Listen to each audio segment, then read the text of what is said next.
Hoy vamos a cerrar con un pasaje muy dulce, tierno, que es Juan capítulo 21. Pero antes de meternos en nuestro texto, quería preguntarles, ¿ustedes han traicionado a alguien alguna vez?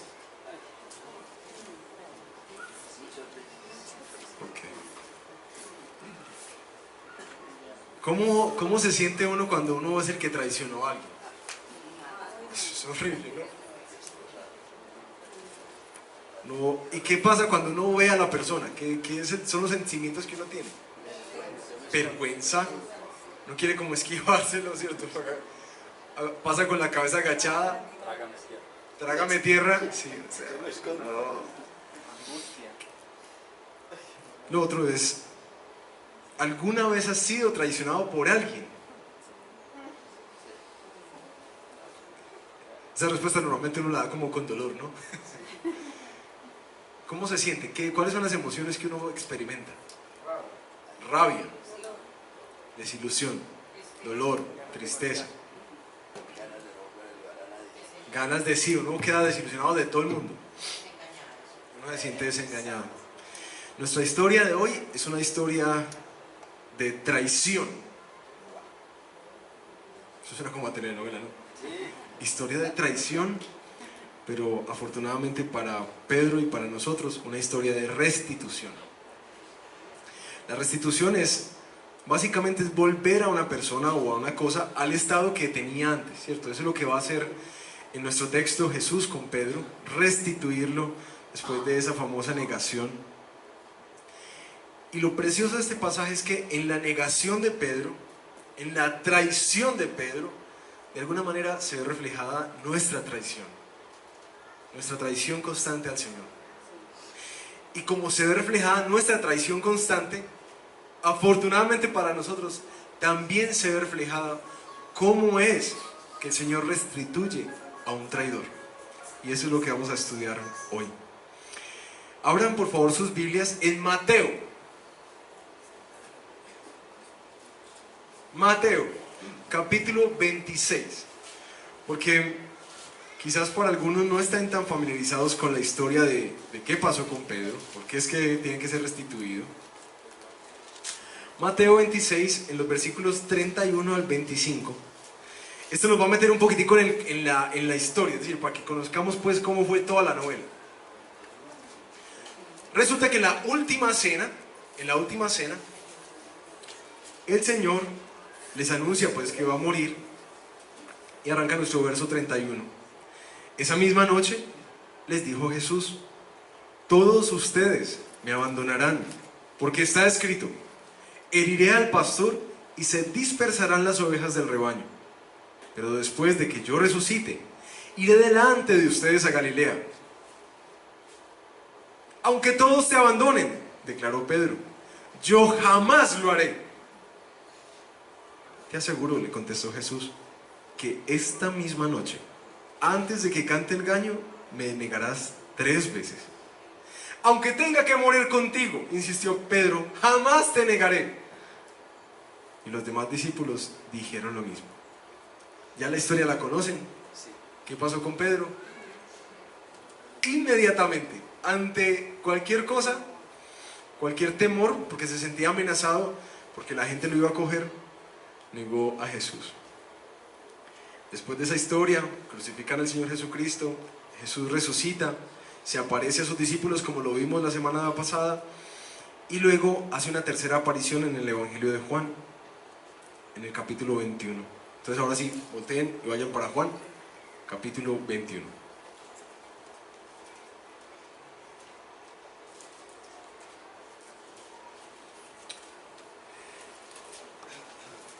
Nuestro texto arranca planteando el escenario.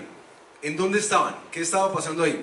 Resulta que fueron Simón, Pedro, 7 discípulos, se pararon y se fueron a pescar. Y cuando estaban pescando apareció Jesús al borde de la playa. Y les dice: muchachos, ¿ustedes tienen algo para comer ahí? ¿Han pescado algo? Y ellos dicen: no, nada. Tiren la red al lado derecho de la barca y pescarán. Efectivamente lo cogieron. Y otra vez aparece nuevamente el discípulo amado Juan Y parece que al estar jalando la malla llena de peces, porque toda la noche habían pasado sin pescar nada, y en la mañana milagrosamente jalando la red, ve un montón de peces, e inmediatamente ¿a quién le recuerda? A su Señor. Y se voltea y le dice a Pedro, ¡es el Señor! Pedro llega y se pone la ropa, no era que estuviera desnudo, dicen que es que necesitaba de alguna manera estar cómodo, y como que la forma de pesca tenía que ver con que algunos se lanzara y pudiera jalonar parte de la red. Se pone la ropa y salta directamente donde donde Jesús, cosa que es algo muy extraño, porque vemos que cuando uno traiciona a alguien, lo normal es que uno huye, realmente. Este se lanza hacia Jesús. Algo curioso, ¿no? ¿Qué sería lo que Pedro conocía de Jesús? Que ante la traición, aún así se lanza. Ellos todos se acercan a Jesús y ninguno se atreve a preguntarle, pero todos saben que es Él. Jesús lo recibe con un desayunito, a estos traidores con un desayunito, y se queda hablando con ellos, no nos dicen qué, y aparece nuestro texto en el versículo 15, que es el que vamos a leer hoy. Cuando terminaron de desayunar, Jesús le preguntó a Simón Pedro, Simón, hijo de Juan, ¿me amas más que estos? Sí, Señor, tú sabes que te quiero, contestó Pedro. Apacienta mis corderos, le dijo Jesús. Y volvió a preguntarle, Simón, hijo de Juan, ¿me amas? Sí, Señor, tú sabes que te quiero. Cuida de mis ovejas. Por tercera vez Jesús le preguntó, Simón, hijo de Juan, ¿me quieres? A Pedro le dolió que por tercera vez Jesús le hubiera preguntado, ¿me quieres? Así que le dijo, Señor, tú lo sabes todo, tú sabes que te quiero. Apacienta mis ovejas, le dijo Jesús. De veras te aseguro que cuando eras más joven te vestías tú mismo e ibas a donde querías, pero cuando seas viejo, extenderás las manos y otro te vestirá y te llevará a donde no quieres ir. Esto dijo Jesús para dar a entender la clase de muerte con que Pedro glorificaría a Dios. Después de esto añadió, sígueme. Al volverse, Pedro vio que los seguía el discípulo a quien Jesús amaba. El mismo que en la cena se había reclinado sobre Jesús y le había dicho, Señor, ¿quién es el que va a traicionarte? Al verlo, Pedro preguntó, Señor, ¿y este qué? Si quiero que él permanezca vivo hasta que yo vuelva, ¿a ti qué? Tú sígueme nomás. Por este motivo corrió entre los hermanos el rumor de que aquel discípulo no moriría. Pero Jesús no dijo que no moriría, sino solamente, si quiero que él permanezca vivo hasta que yo vuelva, ¿a ti qué? Este es el discípulo que da testimonio de estas cosas y las escribió. Y estamos convencidos de que su testimonio es verídico. Jesús hizo también muchas otras cosas, tantas que si se escribiera cada una de ellas, pienso que los libros escritos no cabrían en el mundo entero. Oremos.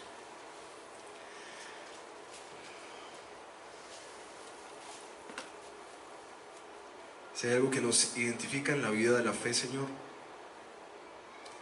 es nuestro constante sentido de culpa hacia ti. Nuestras continuas traiciones, la forma continua en que te negamos, que te abandonamos y aun que nos rebelamos contra ti. Hoy rogamos que este texto de la restitución de Pedro opere para nuestra propia restitución hoy. Para aquellos que a veces, Señor, vivimos presos de la culpa, de la vergüenza y del dolor de fallarte a ti. Que tu palabra hoy traiga refresco, ánimo, esperanza y vida para nosotros al verte a ti, Señor Jesús. Amén. Algunos aspectos del pasaje. Ustedes saben que a mí me gusta mucho en la exposición abordar cositas porque me encanta que cada uno de ustedes sea un estudioso de la palabra. Así que capturemos algunos detalles curiosos de este pasaje. Ve que se me desbarató esto.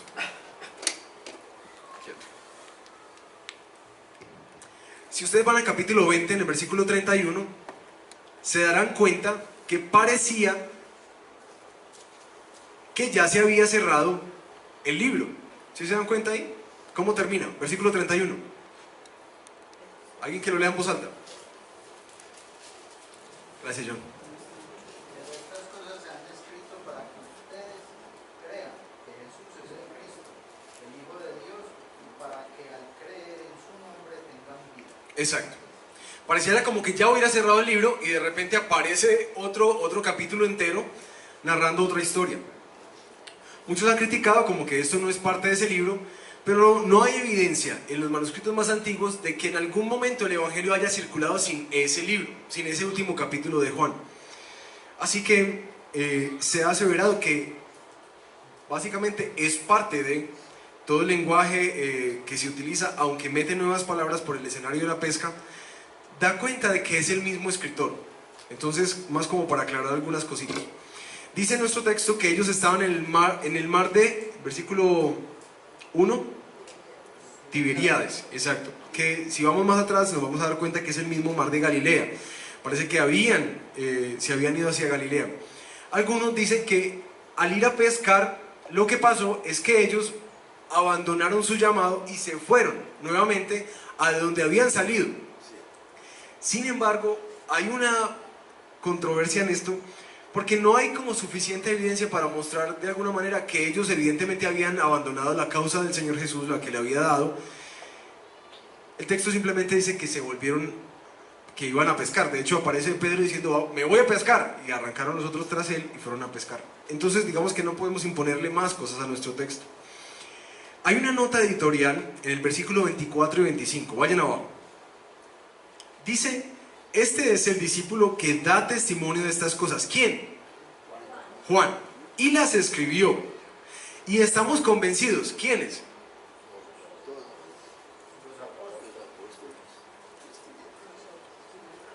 ¿Quiénes están convencidos ahí? Los que fueron testigos de Cristo. Dicen que parte del libro también es una recopilación de los seguidores de Juan, ¿cierto? Que de alguna manera le tenían un afecto especial a Juan, y ellos dan testimonio de que ese escrito es realmente escrito por Juan, y que él mismo es el que da testimonio de estas cosas, y ellos creen en eso. Dicen, no, ratificamos esto. Hay toda una comunidad detrás de este libro. Versículo 25, termina nuestro editor, el escritor del libro de Juan, diciéndonos: Jesús hizo también muchas otras cosas, tantas, que si se escribiera cada una de ellas, pienso que los libros escritos no cabrían en el mundo entero. Dice, este es paisa. Era parte de la forma en que ellos podían expresar que es que la persona que están tratando de escribir en este evangelio no cabe en la imaginación. Esto no alcanza a contener ni un pedacito de quién es Jesús, de quién es el que yo les estoy hablando. Por eso utiliza esos modos de hablar tan paisas. No cabrían no cabrían todos los libros en el mundo. Porque es que la persona que nos está presentando Juan dice que nos va a dar vida, y vida en abundancia. No cabe nada en este mundo que pueda describir a ese personaje quién es Jesús. Vemos un escritor que está profundamente enamorado y maravillado de su Señor y Salvador. Y eso es lo que nos quiere dejar en el sabor también a nosotros en nuestra lectura de Juan. Que hay tanto que nos estamos perdiendo de Jesús, hay tanto que no conocemos todavía de Él. Ahí nos vamos a nuestros 3 puntos. 3 puntos. El mapa de hoy. El texto tiene tanta riqueza que podríamos hablar por horas de este texto. Es espectacular. Hoy vamos a ceñirnos a solo 3 cositas de la restitución que hace Jesús de este traidor.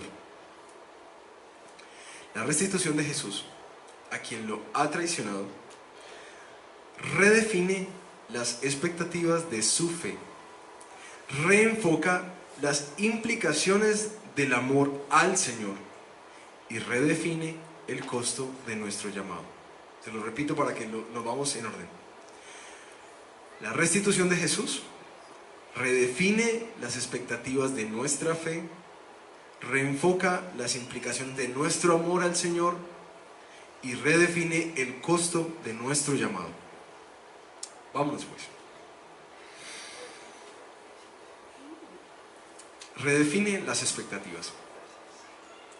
Usualmente hemos escuchado este sermón hablando de que esta restitución pues es pareja con las 3 negaciones, es decir, las 3 afirmaciones del amor de Pedro por Jesús son de alguna manera lo que sana las 3 negaciones de Pedro.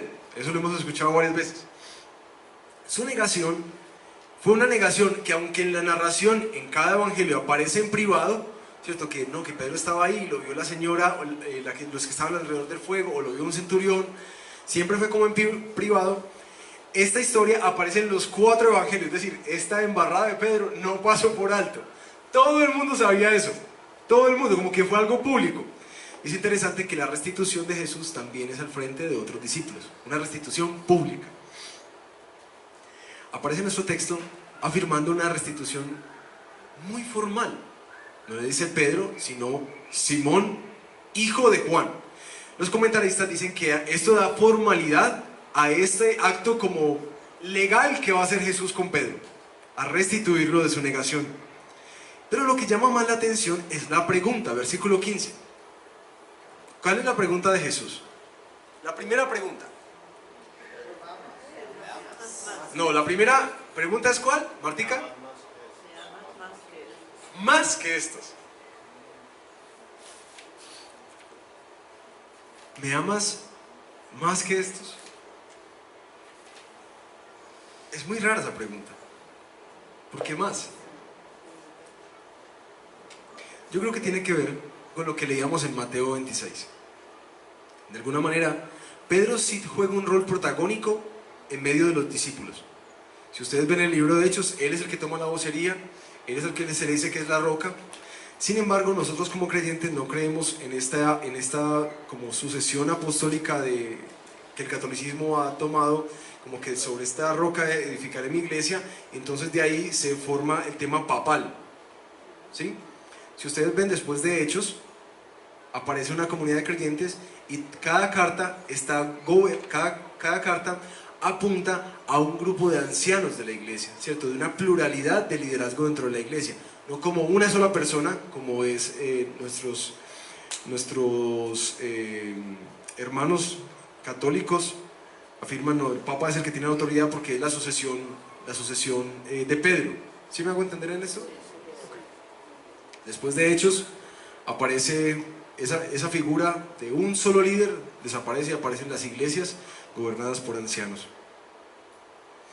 Pero creo que el tema de por qué le dice particularmente a Pedro, me amas más que estos, tiene que ver con lo que leímos ahorita en Mateo 26. ¿Qué es lo que le dice Pedro a Jesús cuando le dice que lo van a abandonar? Aunque todos te abandonen, yo jamás lo haré. Pedro tiene una expectativa muy grande de su fe. Pedro tiene una expectativa enorme de lo que va a hacer por Jesús. Y quiero que piensen en esto. Hemos estado reeditando en estos días algunas canciones que cantamos en la iglesia. Y si se han dado cuenta, hemos venido montando unas canciones nuevas. La razón de esto es que a veces nuestras canciones, así como nuestras oraciones, son mucho más elevadas que nuestra práctica. Les pongo un par de ejemplos. Una canción que cantamos mucho. Dice: yo te adoro con todo mi ser, con todas mis fuerzas yo te alabaré, toda mi vida yo te buscaré y en todos tus caminos yo te seguiré. Son por allá arriba. Y miramos nuestra práctica y está normalmente por aquí abajo. Otra canción que dice el corito: Siempre te amaré, siempre te buscaré, siempre te adoraré.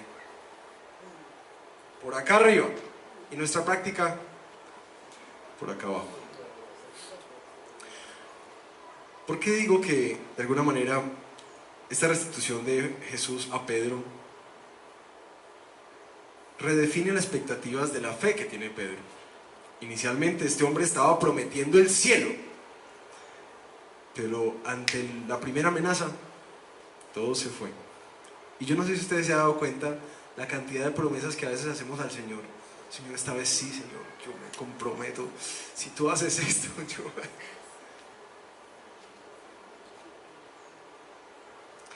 ¿De dónde sale eso?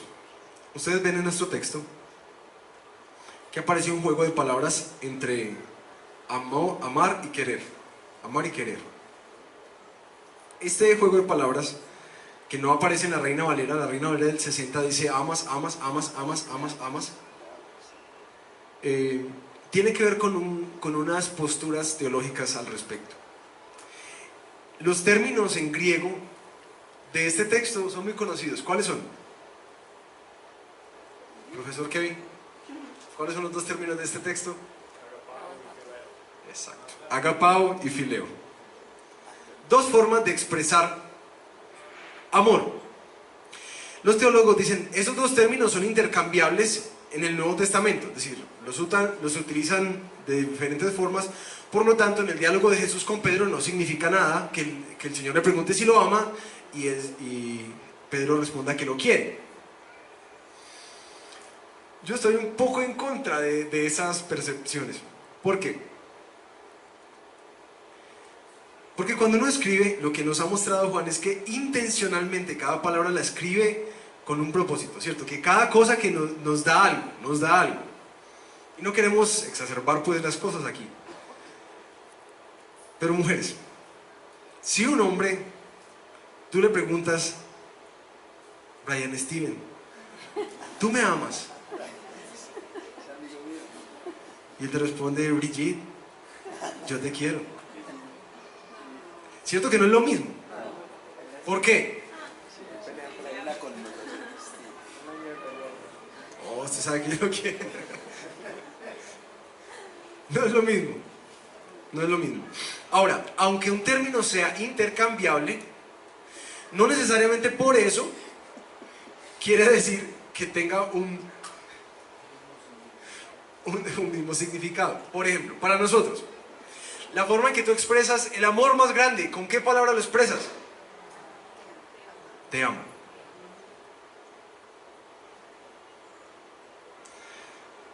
¿Y con qué palabra expresas que te encantan determinadas canciones o determinada comida?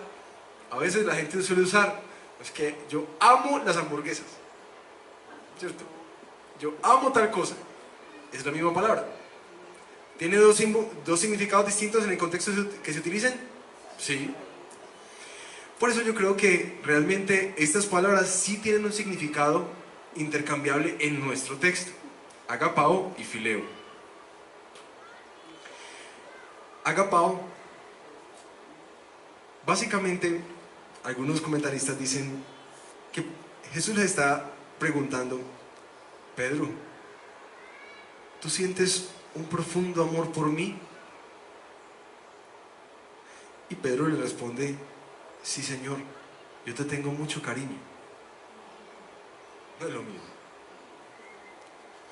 Y si se dan cuenta, ¿cuáles son las preguntas de Jesús?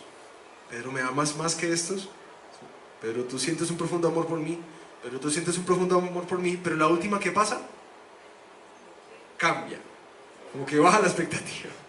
Pero tú me quieres.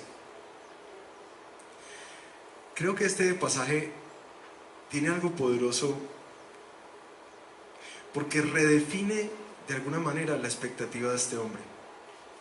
Uno encuentra un Pedro diferente al que vimos en Mateo. El Pedro que decía, no, Señor, es que donde sea yo voy a estar ahí, yo te voy a amar aunque todos te dejen, yo no, es que vea, firme, cuente conmigo pues. Y aquí ante las preguntas de Jesús, encuentra un hombre mucho más humilde.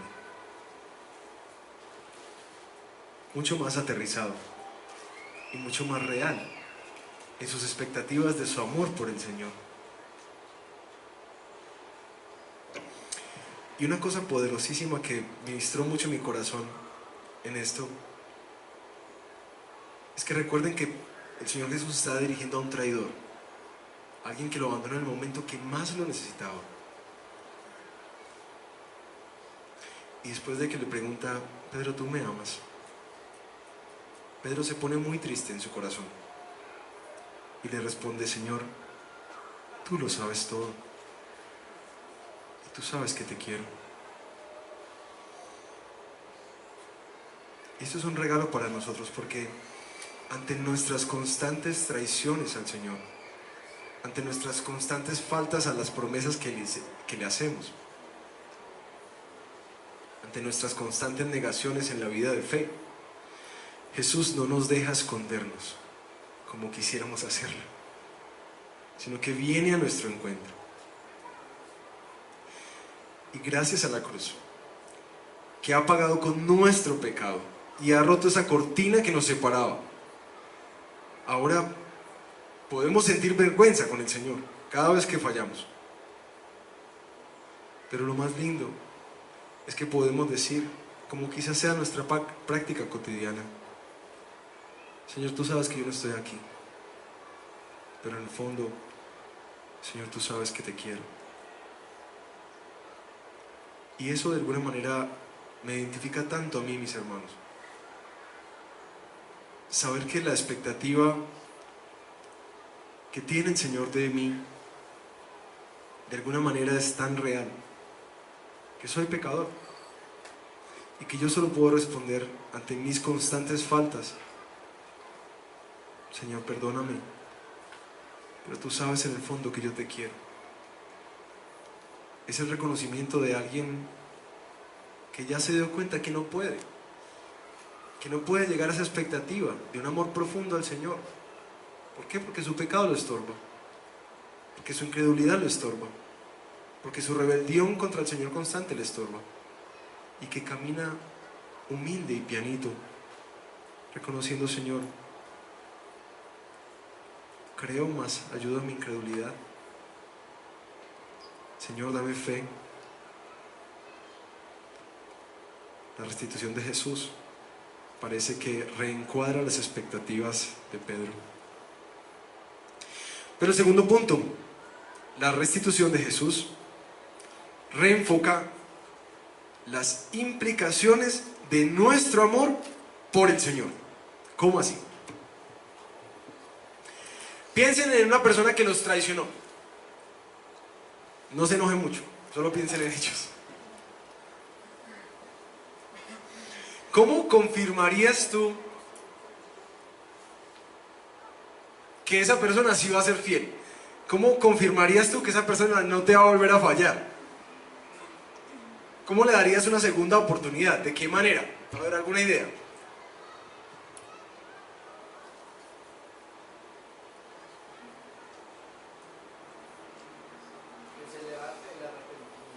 Que se le vea el arrepentimiento. ¿Y qué le...? Alguien se me había llevado a alguien una cosa y me la devolvió. Me la puso pues ahí, hoy, en la mañana. Y yo, ay, ¿dónde estaba? Ah, no, la encontré por ahí. Entonces, mira, y tenía desconfianza porque es cristiano y yo sabía que... Y me la devolvió. Y yo te devuelvo como la confianza otra vez. Sí, me devolvió la confianza. Ahora piensen en esto. Yo no sé si ustedes fueron peleoneros en el colegio o no, pero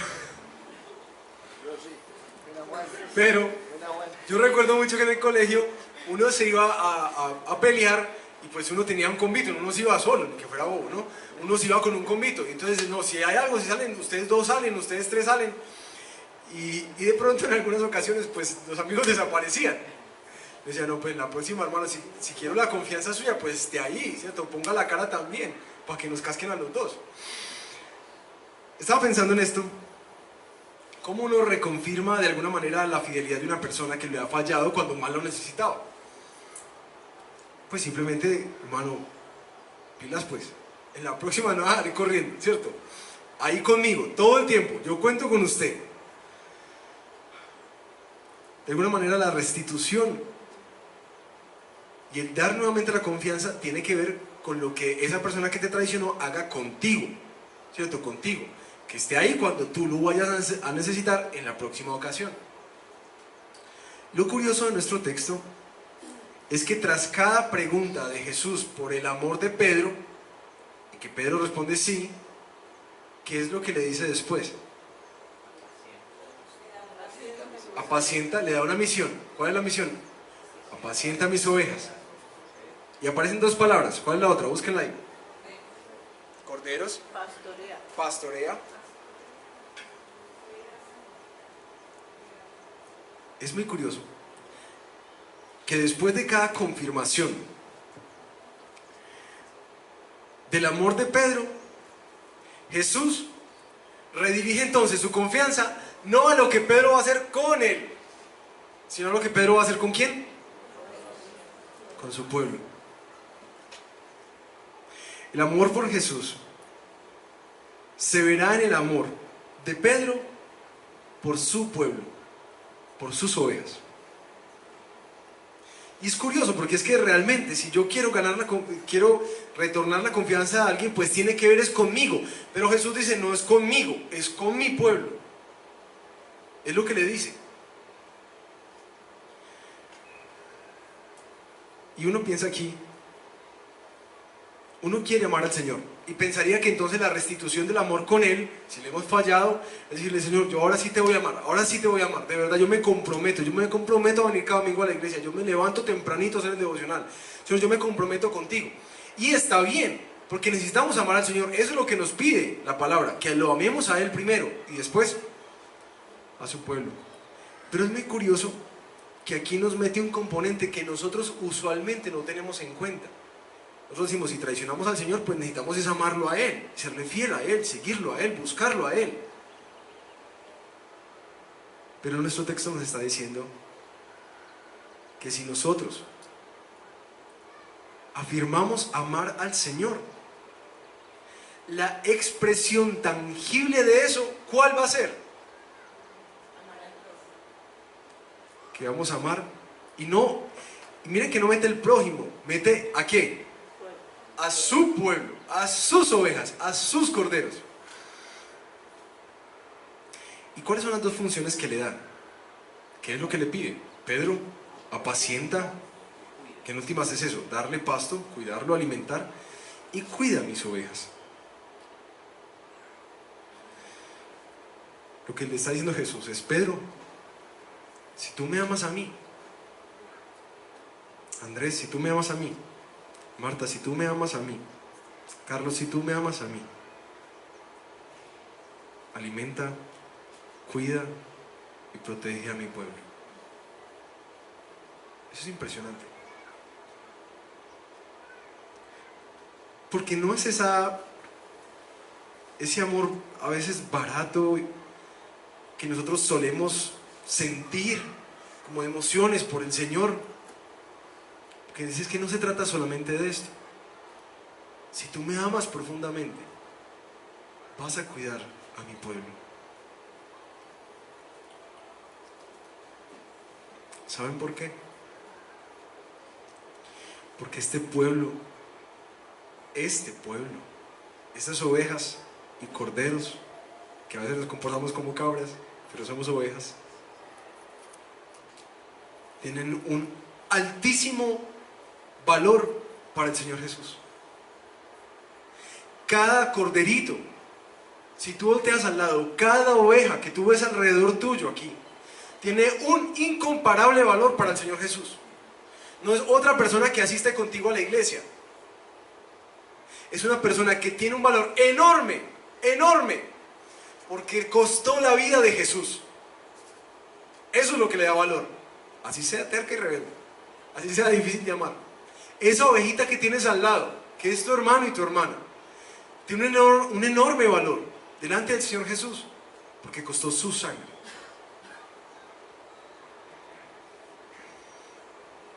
Es muy interesante que Pedro parece que asimiló esto en su corazón.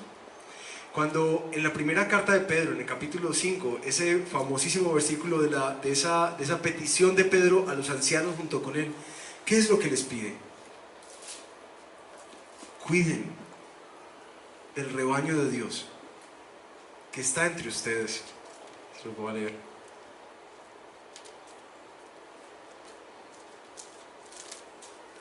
A los ancianos que están entre ustedes, yo que soy anciano como ellos, testigo de los sufrimientos de Cristo y partícipe con ellos de la gloria que se ha de revelar, les ruego, tiene tono de ruego, les ruego esto, lo mismo que le pidió Jesús a él: cuiden como pastores el rebaño de Dios que está a su cargo, no por obligación, ni por ambición de dinero, sino con afán de servir, como Dios quiere. No sean tiranos con los que están a su cuidado, sino sean ejemplos para el rebaño. Así, cuando aparezca el Pastor Supremo, ustedes recibirán la inmarcesible corona de gloria. Parece que Pedro cogió el mensaje, lo entendió, y eso fue lo que pasó a la siguiente generación. Pastores, amen al rebaño. Pero si bien nuestro texto está metido dentro de ese contexto de los ancianos, si ustedes se dan cuenta, cada evangelio termina con esa gran comisión, diciéndole a los discípulos que vayan. Las cartas del Antiguo Testamento están repletas de ese unos a otros, que de alguna manera este cuidado hacia el pueblo y a las ovejas del Señor fue repartido para todos nosotros, en especial por aquellos que están en el lugar de autoridad como pastores y ancianos y líderes de la iglesia. Nosotros tenemos una doble responsabilidad delante del Señor, pero esa labor de cuidado fue repartida para todos nosotros por igual. Así que, mis hermanos, tú quieres tener una gran manifestación de tu amor por el Señor. Cuida a otros, alimenta a otros, protege a otros. Así se hará tangible el amor que tienes a Jesús. Tercero, la restitución de Jesús también redefine el costo de nuestro llamado.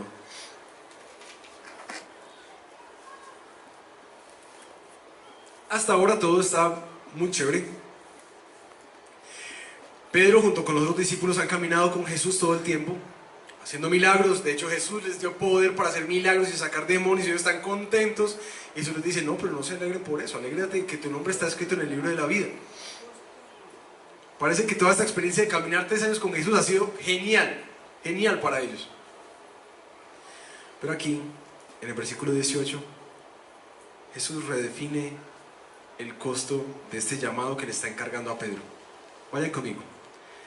Versículo 18: de veras te aseguro que cuando eras más joven te vestías tú mismo e ibas a donde querías, pero cuando seas viejo extenderás las manos y otro te vestirá y te llevará a donde no quieras ir. Esto dijo Jesús para dar a entender la clase de muerte con que Pedro glorificaría a Dios. Después de esto añadió: sígueme. Jesús aquí le está anticipando que este llamado que le hace a amarlo a Él, amando a sus ovejas, va a ser un llamado a morir, un llamado costoso.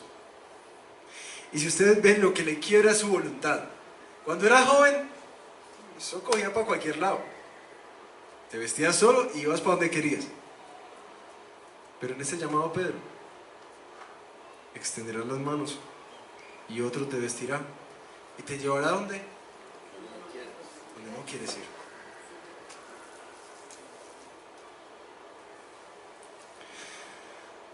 Esto implicará el quebrantamiento de la voluntad de Pedro y lo llevará hasta el martirio. Y mis hermanos, no crean que para nosotros será diferente. Si algo te das cuenta cuando quieres amar a los hermanos en la comunidad, es que si los quieres amar como Jesús está pidiendo que los ames, nuestra voluntad necesita ser quebrada. Necesitamos aprender a morir a nuestros gustos, a nuestra selectividad, para poder amar de la manera sacrificial que el Señor nos pide hacerlo. Lo bello es que en el libro de los Hechos vemos un Pedro totalmente cambiado. Un hombre que se goza junto con Juan cuando lo cogen y le pegan y salen gozosos por haber sufrido por extender el Evangelio. Dice la tradición que al final de su vida Pedro sí murió crucificado, que sí extendió sus manos. Y es muy curioso que es después de ese anuncio tan tortuoso, nada esperanzador para nadie, que Jesús le dice: sígueme. Pareciera que fuera el único discípulo que el Señor no solamente le dijo una vez sígueme, sino dos, y si vamos más adelante, 3 veces le dijo: Pedro, sígueme. Pero también es una enorme noticia para nosotros, traidores por naturaleza, que el Señor no solamente nos restituye y no nos deja escondernos, sino que va a nuestro encuentro. Nos hace caer en cuenta que nuestro amor nunca compensará lo que Él espera de nosotros, que solo por Jesús tenemos ese acceso a Él, que solo por su gracia es que somos llamados a servirle, cuidando a otros y amándolo a Él. Pero lo más precioso es que este traidor es llamado nuevamente: venga pues, vamos, sígueme. Y mis hermanos, yo no sé si tú has estado en algún momento en esas lagunas oscuras de la culpabilidad y la vergüenza delante del Señor. Son horribles. Y este texto pareciera que levanta nuestra mirada nuevamente hacia la cruz, el lugar donde las nuevas oportunidades fueron ya pagadas para nosotros, que vivimos una vida a veces siendo traicioneros con el Señor, negándolo, abandonándolo, siendo rebeldes contra su voluntad. Que en la cruz esta misma persona es la que nos dice: Pedro, sígueme, sígueme. Qué belleza un texto como esto para nosotros, que dice que nuestra incredulidad y que nuestras faltas, que nuestras negaciones y rebeliones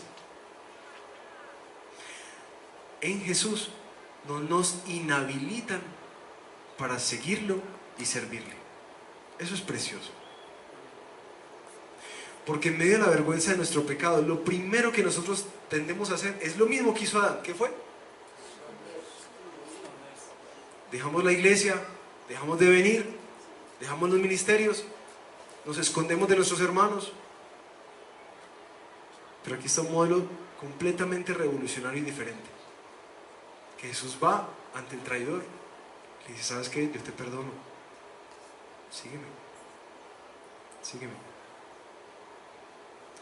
Ahora, uno pensaría que después de semejante momento tan precioso, tan hermoso, pues Pedro saliera hecho un hombre totalmente distinto.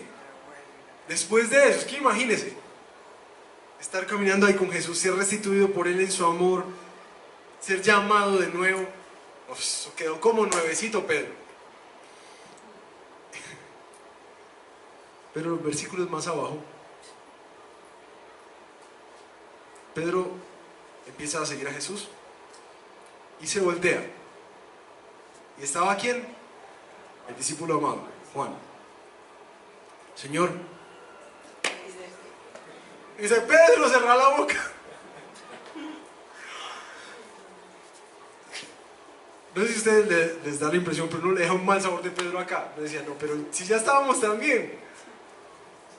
Lleno de envidia. Exacto, ¿qué muestra esa actitud de Pedro? Envidia, egoísta. Y Jesús llega y de una lo corta: ¿a ti qué? Y creo que yo creo que faltaron unos puntos suspensivos para decir: ¿qué te importa? ¿Y a ti qué? Pedro, por favor, ¿y a ti qué? Si yo quiero que esté vivo hasta que yo vuelva, ¿a ti qué? Y vuelve y se repite el llamado. A pesar de eso, vuelve y se repite el llamado. ¿Cuál es? Sígueme. Sígueme nomás. Así. Sígueme nomás. La paciencia. Por eso creo que nuestro hermano Santiago Benavides, que algunos conocen sus canciones, dice una frase así. La canción se llama así: Gracias por Pedro.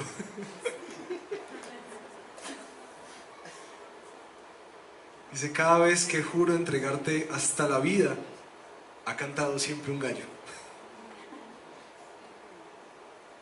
La verdad, mis hermanos, es que esta escena con Jesús, con este personaje que es Pedro, que en últimas, como les anunciaba arriba, es nuestra historia, es que es nuestra historia, ahí estamos pintados con Pedro, nos trae una profunda esperanza de que el Señor te usará a ti, así como eres, así de complicadito, así de rebelde, así de terco, así de traidor.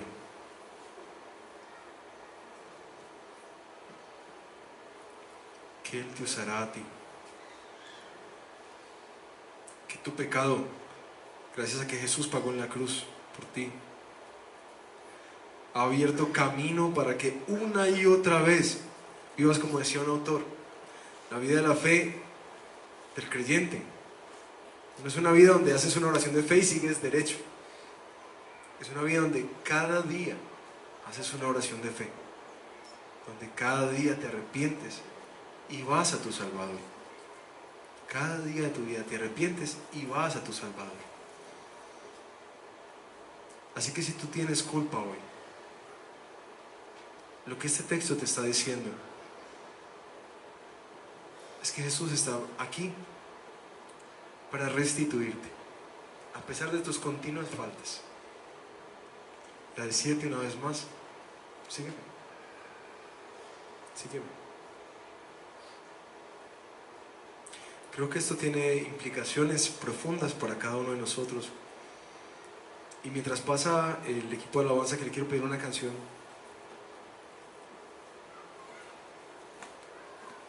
quisiera que cerraras tus ojos un momento y respondieras ahí en oración al Señor, en silencio.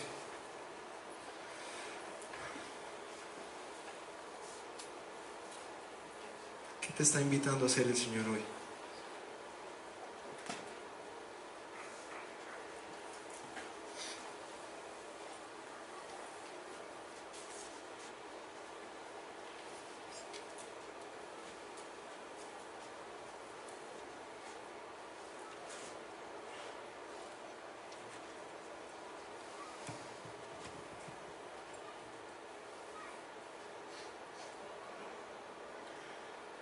Quizás te estás haciendo más consciente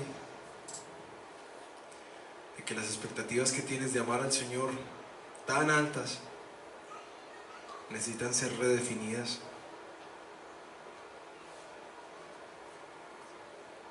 Porque en la redefinición de que tan solo tenemos un profundo afecto por Jesús, que no lo logramos amar como quisiéramos amarlo, se hace más grande la cruz. Se hace más maravillosa la gracia suya sobre nosotros.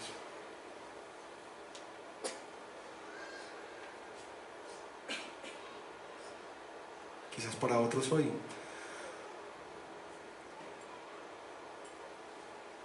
que nos hemos jactado de amar mucho al Señor, de serle muy fiel, hoy el Señor nos ha redireccionado y nos dice: si me amas, no solamente vas a amar a tus hermanos, sino que te vas a preocupar por ellos, vas a cuidarlos, vas a apacentarlos. No vas a vivir en ese egoísmo, Pedro.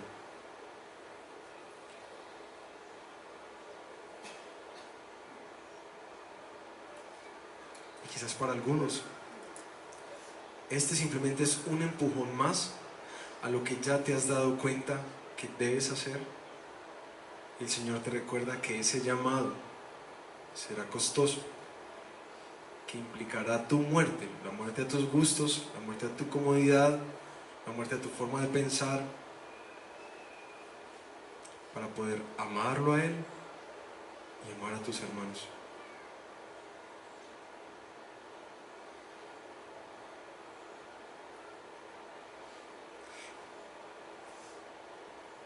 Gracias a nuestro Señor Jesús, que es su amor el que nos sostendrá hasta el fin. Por eso quisiera que te pusieras de pie y termináramos cantando esta canción de Solo en Jesús. Porque mis hermanos, si tú te identificaste en este espejo que es Pedro para nosotros hoy, te darás cuenta que cada día de tu vida necesitarás a Jesús, a tu poderoso Salvador, para que te rescate de esas pérdidas que uno tiene en la vida, de esos arrebatos, de esas desviaciones, que necesitarás a Jesús todos los días, a tu poderoso Salvador. Y por eso quiero que nos pongamos de pie y cantemos esta canción de que solo en Jesús está puesta nuestra fe, que ningún poder, ningún afán, ningún arrebato nos va a separar de Él, que ya nos dio una segunda oportunidad en Jesús, y que hasta que Él vuelva nos sostendrá.